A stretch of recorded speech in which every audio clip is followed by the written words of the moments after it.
My name is Susan Cox. I am a certified personal trainer, certified by the National Strength and Conditioning Association, and I am here today to offer some suggestions for you, some exercises that you may want to add to your current routine. These will be beneficial for everyone, but also particularly important for cyclists because for the reasons that I will explain. When you're on a bicycle, you are largely in this position, more or less.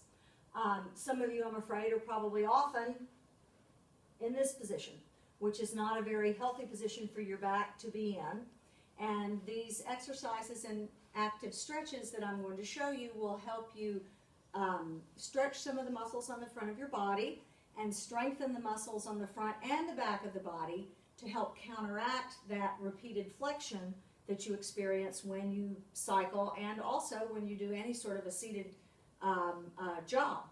The first one that I want to show you is a reverse lunge with a twist. You're going to take a large step back. You want to make sure that this front knee is over your ankle. You want to have your weight largely on the heel of your foot, not forward on your toe, because that's not very healthy for your knees. Stretch your arms up over your head, either side of your ear. You want them reasonably straight. You're going to feel a very lovely stretch down the front of your body. This hip flexor here will get a big stretch. You come back up to standing, okay? Back with the other leg. Big step back. Once again, knee over the ankle. Stretch over the forward leg. Come back to standing. Again. Make sure that when you come back up that you extend fully. You don't stay bent over here at the hip. You want to make sure you squeeze your glutes so that they get some work too. Big stretch, come back to standing, big stretch. Take this rather slowly. You don't want to bounce off your foot in the back because that's using momentum and not muscle. And this is something that you want to use your muscles to do. Okay, I would recommend doing about 20 of those. And I'm going to now show you another exercise that I think is also very beneficial. This one you're going to start with your legs a little bit apart. Once again, you're going to take a very large step back. Really get that leg far back. You're going to put your hands on either side of your front foot. Keeping one hand on the ground, keeping your back leg straight, reasonably straight, and your heel pushing to the back of the room. Rotate your shoulders to face the wall to your side. Come back, put your hands next to your foot. Rotate the other arm up. Make sure when you do this that you're keeping your hips facing the floor. You don't want this back toe to rotate. You want to keep it nice and straight. Hands back to the center. Frog squat. Don't come up. Stay here. Other leg lunges back. Hands are on the floor. Rotate one direction. Hand comes down. Hold your rotations just a second or two. Make sure you're pulling your shoulder blades down and back, and you're not hunching your shoulders up next to your neck. Frog squat. Come back here, hands on the floor. Rotate. Rotate. Come back to your squat.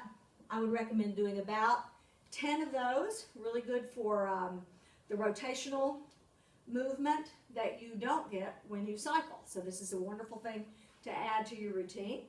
I would recommend you do that about 10 times. The next activity I'm going to show you, the next exercise, is a row. And to do this, it's very helpful to have a band. You want to make sure you get one that's hard enough, but not so difficult to pull that you cannot keep good form. You can buy these at many of the online sites that sell exercise equipment. Walmart, Target, any of those kinds of stores will sell these bands. And you want to attach it to a sturdy surface, get some distance away, make it hard enough to where it's difficult to do 15 or 20 of them, but not so difficult that you cannot do them with good form.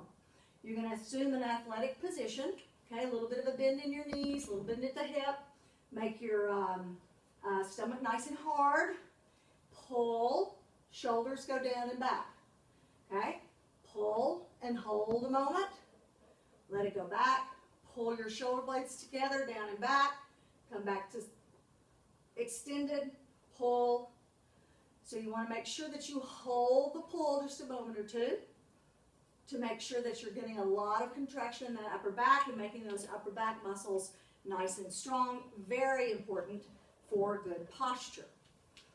The final exercise I'm going to show you today is a plank. It is just as the name would imply.